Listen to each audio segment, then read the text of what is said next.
नमस्ते गुरुदेव। गुरुदेव, मैं निवेदन करना चाहूँगा, अभी आपने आपके आशीर्वचन में द्वारिका और श्री कृष्ण का जिक्र किया। मैं निवेदन करना चाहूँगा, अभी आप काचोला होके पधारे, इतिहास में ये चीज़ दर्ज है, आज के 5000 वर्ष पूर्व श्री कृष्ण भगवान काचोला की नगरी में कुछ देर के लिए रुके थे। मैं आपको निवेदन करना चाहूँगा, इस क्षेत्र में काचोला के अंदर राजस्थान की पहली पायलट प्रोजेक्ट के रूप में एक गौशाला चल रही है, जिसमें 200 से ज़्यादा निराश्रित गायें हैं। आपके आशीर्वाद से गांव वाले उनकी सेवा कर रहे हैं। जो बाजार में दर दर के रूप में भटक रही थी, उन गायों की सेवाएं गांव वाले, हमारे सरपंच जी और हम सब मिलकर कर रहे हैं। मैं जिज्ञासा पूर्वक आपसे प्रश्न करना चाहूँगा, मेरी औकात तो नहीं है आपके सामने प्रश्न करने की, लेकिन क्या आपके पधारने से इस कलयुग के अंदर जो सबसे बड़ी सेवा मानी गई है, गुरुदेव क्षमा चाहूँगा, भगवान की कृपा से जो आपने धर्म की स्थापना के लिए जो आपके प्रयास हैं, सैकड़ों वर्षों तक याद किए जाएंगे। अभी मैं आपकी पदयात्रा में जगपुरा से साथ में हूँ, मैंने देखा कि धर्म की स्थापना किस प्रकार आप कर रहे हैं। छोटे बच्चे से लेके 80 साल का बुजुर्ग, माता, महिलाएं, बुजुर्ग आपके सामने नतमस्तक हैं, और आपने धर्म की स्थापना के लिए जो आपके ये प्रयास है, सराहनीय प्रयास है। मैं आपसे निवेदन करना चाहूँगा, गौशाला के काम को हमने हाथ में लिया है, आपका आशीर्वाद क्या हमें मिलेगा, और गौशाला में क्या आपके पधारने से कुछ हमें लाभ प्राप्त होगा, मैं यही आपसे आग्रह करना चाहूँगा, आपका आशीर्वाद मिले। बहुत अच्छा भाव किया, हमारे मन पसंद प्रसन्न है, क्योंकि हमारे यहाँ एक जैन शास्त्र में एक सूत्र आता है, याश्री सागो, गौ ही लक्ष्मी है, याश्री सागो, ये सूत्र दिया है। गौ का अर्थ दो होता है, वाणी भी होता है और गाय होते ही, तो उन्होंने दोनों को लिया कि याश्री सागो, यानी यदि तुम लक्ष्मी चाहते हो तो श्री चाहते हो तो गौ का रक्षण करो। और आपको मालूम होगा, मैं थोड़ा सा अलग विचार वाला व्यक्ति हूँ, गौ भक्त होकर के भी गौ की रक्षा होकर के। भारतवर्ष में मैं और पूज्य आचार्य मेरे गुरुदेव कम से कम 2 लाख गायों का संरक्षण कर रहे थे। राजस्थान में जब अकाल पड़ा था, मैं राजस्थान में था, और उस समय भूसा की नहीं थी। एक ट्रेन भर करके मेरे पूज्य गुरुदेव ने अमरकंटक के अंदर बुझाई थी, क्योंकि वहाँ पर नर्मदा के किनारे घास था।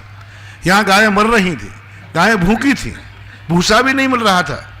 जब मैं शुरू में राजस्थान की बात कर रहा हूँ, उस समय एक पूरी ट्रेन भर के 1200 गायों को, और मैंने ही गौशाला में जब भैरव सिंह शेखावत थे, उस समय मैंने ही भैरव सिंह शेखावत से कहा था, गौ का राजस्थान से बाहर प्रतिबंध लगाइए, नहीं जाना चाहिए। मैंने प्रतिबंध लगवाया भैरव सिंह से कि राजस्थान के बाहर कोई भी गाय बाहर नहीं जाएगी, जो जन्मेगी वो बाहर राजस्थान में मरेगी, राजस्थान से बाहर नहीं जाएगी। उस समय भैरव सिंह से फिर मुझे ही ट्रेन भेजना पड़ी गायों को, तो भैरव सिंह कहते, बाबा जी बंद करवाते हो, बाबा जी भिजवाते। अरे मैंने कही, ठाकुर साहब हम तो कसाईयों के लिए बंद करवाते हैं, इनकी तो रक्षा करने के लिए भेज रहे हैं गोकुल धाम, जहां गोकुल धाम है। उन्होंने छूट दी तो गायों के लिए संरक्षण। लेकिन मेरा एक विचार है, आज प्रश्न आया है तो सारे भारत के लिए, सारा विश्व इस समय टीवी पर बैठ के सुन रहा है, 122 देश सुन रहे हैं। सबसे बड़ा देश मैं उस चीज को मानता हूं, मैं कसाई को या काटने वालों को उतना बड़ा दोष नहीं मानता। मैं उस विचारधारा वाला का हूं कि एक व्यक्ति ने कहा कि मेरी मां बाजार में लुट गई, लोगों ने कहा कि उस चोर को पकड़ो जिसने मां को लूटा है। सब लोगों ने एसपी का इस्तीफा लिया, मुख्यमंत्री का लिया, नेता लोग तो सब होते ही। साधु के पास पहुंचा, मेरे पास, बोले महाराज आप भी शामिल हो जाइए, एक माँ को लूट लिया लोगों ने। तो मैंने कहा क्या करना है? बोले महाराज आप इस्तीफा मांगिए सरकार का। अब मैंने कहा सरकारों को क्या इस्तीफा बना, जो मेरे आशीर्वाद से ही चलती हूँ, उनसे क्या इस्तीफा मांगूंगा। मैंने कहा कि नहीं, सबसे पहले उसे अरेस्ट किया जाए जिस माँ के बेटे ने माँ को अकेला छोड़ दिया है। जय हो। वो लूटने वाला नहीं, क्योंकि उसकी तो वो कोई नहीं थी। छोड़ने वाला वो बेटा है जिसने बेटे को उसने जन्म दिया था। वो बेटा है कि नहीं उसका? बोले है। तुम्हारे बेटे को अरेस्ट करो, ये सबसे बड़ा दोषी बेटा है।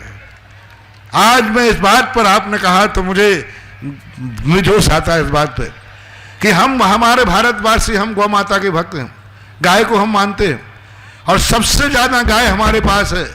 मैं दावा करता हूं आज इस मंच से कि यदि सारे हिंदू हमारी बात मान लें और एक नियम ले लें, भारत की हिंदुस्तान की हिंदू गाय दूध देने के बाद खूंटे पे जन्मेगी, खूंटे पे मरेगी, कहीं बेची नहीं जाएगी। जय हो। इन कसाईयों के बाद गायें नहीं है, इनके बाद गायें होती भी नहीं है। रॉ मटेरियल किसके पास है? अपने पास। रॉ मटेरियल गायें जितनी कट रही है, रॉ मटेरियल हमारे पास है। मैं एक बार बिहार कर रहा था दौसा के पास में, एक गाय आई, मैं थक के बैठ ही रहा था और गाय ने आकर के मुझे थोड़ा सा मुंह किया ऐसा सूंघने को। मुझे उस पर दया आई कि ये गाय ऐसा क्यों कर रही है। मैं वहीं रुका, मैंने भाई गाय कहाँ ले जा रहा है? बोले मेले में बेचने के लिए ले जा रहा हूँ। मैंने क्यों भाई?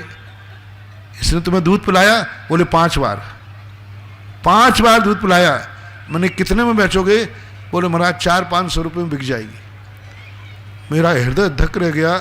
हे माँ, तूने जिसके 5 पीढ़ियों को 5 बार दूध पिलाया, आज तूने दूध बेच दिया तो देना बंद किया, 500 रुपये में बेच दिया।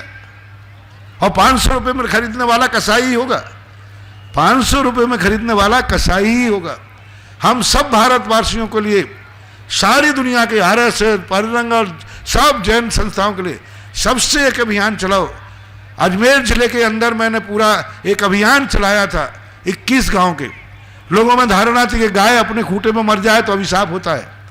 मैंने कहा नहीं, गाय जिस खूंटे पे मरती है उसमें 100 जन्म तक उस घर का कभी अनाथ नहीं होता है। जय हो। गाय भले अपने खूंटे में मरने दो, और गांव की गाय गांव में रहेगी, गांव से बाहर नहीं जाएगी।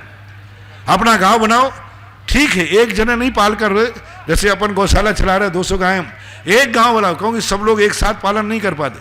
हर गांव वाला एक नियम ले ले, एक अभियान चलना चाहिए एक सारी जनता के अंदर कि गांव की गाय गांव में ही मरेगी, गांव के बाहर बिकने नहीं जाएगी। यदि हम गांव का 21 गांव को मैंने नियम दिलाया था पूरा, और बहुत कुछ सफल भी रहा, लेकिन हम तो साधु संत लोग रहते, कभी बिहार कर जाते कभी। यदि ये अभियान आप जैसे लोग चलावें कि गाय घर घर जाके कहें गाय को पालो, दूध लो, लेकिन गाय को बेचो मत, बूढ़ी होने के बाद बेचो नहीं। अरे तुम्हारी जन्म देने वाली माँ 6 महीने दूध पिलाती है, ये तो तुम्हारे जिंदगी भर दूध पिलाती है, तो ये कितनी बड़ी माँ होती है। जन्म देने वाली अपनी माँ कितने दिन? 6 महीने, 8 महीने, और ये गौ जिंदगी भर दूध पिलाती है। तो इसका संरक्षण होना चाहिए, सबसे बड़ा अभियान अपना होना चाहिए। मेरे पूज्य गुरुदेव ने कहा था, हम कसाई खाने बंद नहीं करा सकते क्योंकि सरकार की राजनीति है, विदेश की राजनीति है, लेकिन हम गायों को गौशाला में कैद करके उनकी सुरक्षा कर सकते हैं। ये हमारी स्वतंत्रता है।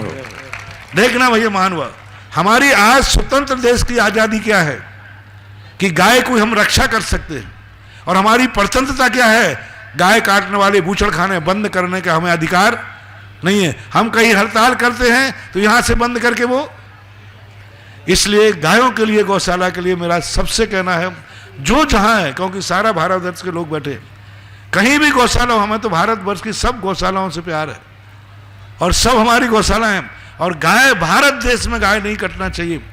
भारत देश में यदि गाय कटती है तो सबसे बड़ा दोष हम बेटों को है जो उसको मां कहती है। यदि अपन सारे लोग ठान लें कि नहीं, गाय नहीं बिकेगी, कसाई कहां से ले जाएंगे? उनके पास तो बकरे हैं, उनके पास तो बकरियां हैं, अपने पास गाय है, अपने पास नंदी है, अपने पास नादिया है। अपन रक्षा कर सकते हैं। आज नंदी और नादिया खतरे में पड़ गया इन ट्रैक्टरों के कारण। मैंने एक दिन प्रवचन दिया था कि जब से ट्रैक्टर आदि चले हैं, इससे हमारा नंदी खतरे में पड़ गया। आज लोगों से, जैनियों को मैंने कहा कि भाई गाय रखो, तो उन्होंने कहा महाराज रख लूंगा, बछड़े का क्या करूंगा? बछड़े का क्या करूंगा? तब मेरे गुरुदेव ने अभी विदिशा के अंदर लोगों को नियम दिलाए कि जिन जिन के यहां थोड़े बड़े आदमी हैं, वे हर फार्म हाउस में 2 बैल रखेंगे। फार्म हाउस में बैलगाड़ी रखो, शौक के लिए रखो, घूमने के लिए रखो, लेकिन किसी प्रकार से बैल बचना चाहिए। तो आज अपने देश पर संकट बहुत बड़ा है, इस पर अपन को बहुत गहराई से विचार करना। और सब लोगों से मेरा कहना है, देवता दुनिया में कहीं नहीं है। एक मरने वाले पशु को तुम बचा लेते हो तो वो पशु मर करके धर्मेंद्र और पद्मावती बनकर के तुम्हारी जीवन की रक्षा कर सकते। इन पारसनाथ भगवान ने एक नाग नागिन को बचाया, वो धर्मेंद्र पद्मावती बचा गया। तुम तो गौ माता को बचाओगे रे तो पता नहीं क्या होगा। हर व्यक्ति के लिए अपनी जिंदगी में एक गाय गोद लेना चाहिए, जय हो। जो जहां का है। तुम रूखी खाते हो उसको रूखी खिलाना, तुम सूखी खाते हो तुम सूखी खिलाना। एक गाय हर व्यक्ति को कहीं ना कहीं से जीवन में गोद लेना चाहिए। और अपन 1.25 अरब लोग हैं, इतने मान 1.25 अरब में कम से कम अपन 100 तो हैं। और 1 अरब लोग यदि एक गाय को जिंदगी में पालेंगे तो शायद इतनी गायें तो है भी नहीं। बहुत अच्छा प्रश्न किया। सारे देश के लिए मेरा संदेश, और इस गांव की गौशाला के लिए और आसपास के गांव के लिए, हर गांव में बस एक अभियान चलाओ। आप लोग एक संगठन बनाओ और घर घर जाके उनसे कहो। वो कहें साहब मेरे पास खिलाने को नहीं है, बोले तुम मरो तो गाय को मरने देना, कोई बात नहीं। बेटा भूखों मरता है और गाय माँ को भूखा मरना पड़े तो माँ अभिशाप नहीं देती, वरदान देती है। लेकिन गाय को बिकने मत दो। बस एक ही तरीका अपनाओ, अपने गांव से गाय बाहर नहीं जाए, इसका पूरा प्रयास कीजिए।